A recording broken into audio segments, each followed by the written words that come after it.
අපේ ලකුණ්ඨක බද්දිය මහරහතන් වහන්සේ හිටියයි. ලකුණ්ඨක බද්දිය මහරහතන් වහන්සේ පින්වතුනි උසින් තරමක් කුඩයි. මොකද හේතුව?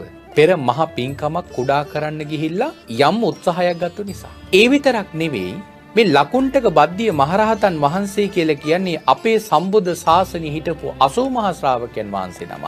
උන්වහන්සේට අග්‍රස්ථානයක් ලැබුණා මිහිරි හඬින් ධර්ම දේශනා කරන භික්ෂුන් වහන්සේලා අතරින් අග්‍රස්ථානයි. දැන් නොයෙක් පළාත්වල භික්ෂුන් වහන්සේලා ලකුණ්ඨක බද්දිය මහරහතන් වහන්සේගෙන් බණ අහන්න එනවා.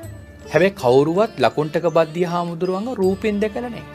සමහර දවස්වලට භික්ෂුන් වහන්සේලා එනකොට කුඩා භික්ෂුවක් විහාරේ දොර අභියසට වෙලා ඉන්නවා. සමහර භික්ෂුන් වහන්සේලා අර කුඩා සාමණේරයෙක් කියයි කියලා හිතල භික්ෂුන් වහන්සේව ළඟට කතා කරලා සමහර වෙලාවට කුඩා දරුවන් ලැබුණෙන් පස්සේදී අපිත් සමහර විහිළු කරනවනේ. ළඟට අරගෙන කන් වලින් අදිනවා, කම්බුල් වලින් අදිනවා, නහයෙන් අදිනවා, කොනිටනවා, ටොකු අනිනවා, අත් දෙකෙන් උස්සල බිම දානවා. අපි හරි කැමති කුඩා ළමයින්ව තරහ ගස්සවන්න. නමුත් ඒක එච්චර හොඳ ක්‍රියාවක් නෙමෙයි. නමුත් මෙතන තියෙන වෙනත් කරුණක්. දැන් මේ තෙරුන් වහන්සේටත් එන භික්ෂුන් වහන්සේලා එහෙම විහිළු කරන්න පටන් ගත්තා. විහිළු කළා යනවා භාගතුන් වහන්සේගේ ළඟට අහනවා ස්වාමීනි අපි මේ තරම් ගව් ගාණක් දුර ගෙවාගෙන මේ ආවේ වෙන මුකුත් නිසා නෙවෙයි ස්වාමීනි.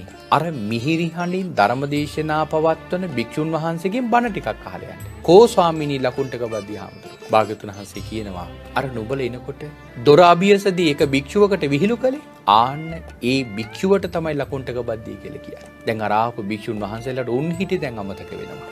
ආපිට ආපස්සට දුවලා ලකුණ්ඨක බද්දිය හාමුදුරුවන්ගේ දෙපතුල ළඟ වැඳ වැටි පාදයක අල්ලමින් සිඹිමින් සමාවිල්ලනවා. අනේ ස්වාමීනි අපට සමාව දෙනසේක්වා.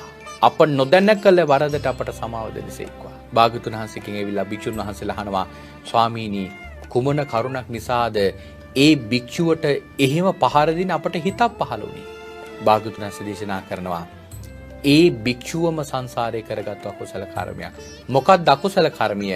පෙර එක්තරා භවයකදී කේලි සීල කියලා රජෙක් වෙලා ඉපදිලා තියෙනවා.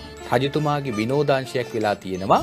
වැඩිහිටි අයට කරදර කරනවා. වැඩිහිටි අයට කරදර කරනවා කියලා විනෝදාංශයක් තිබිලා තියෙනවා. ගුරුවරු, දෙමව්පියෝ, වයෝවෘද්ධ වැඩිහිටි පිරිස දැක්කම මේ රජතුමා කරන්නේ ගිහිල්ලා පිටිපස්සෙන් ගිහිල්ලා තල්ලු කරනවා. දණ්ඩක් අතේ තියාගෙන කකුල් දෙක අතරින් දාලා වට්ටවනවා. පිටිපස්සෙන් ගිහිල්ලා ටොකු අනිනවා, කොනිත්තල දුවනවා. මෙහෙම විහිළු කළා. ආන්න ඒ කරපු අකුසල කර්මයයි අද ලකුණ්ඨක බද්දිය මහරහතන් වහන්සේ මේ ගෙවන්නේ. එහෙනම් මේ වැඩිහිටියන්ට අගෞරව කරනවා කියන එක බොහොම බරපතල අකුසල කර්මයක්. ඊටත් වඩා භයානක අකුසල කර්මයක් තමයි දෙමව්පියන්ට නිඳා කරන එක.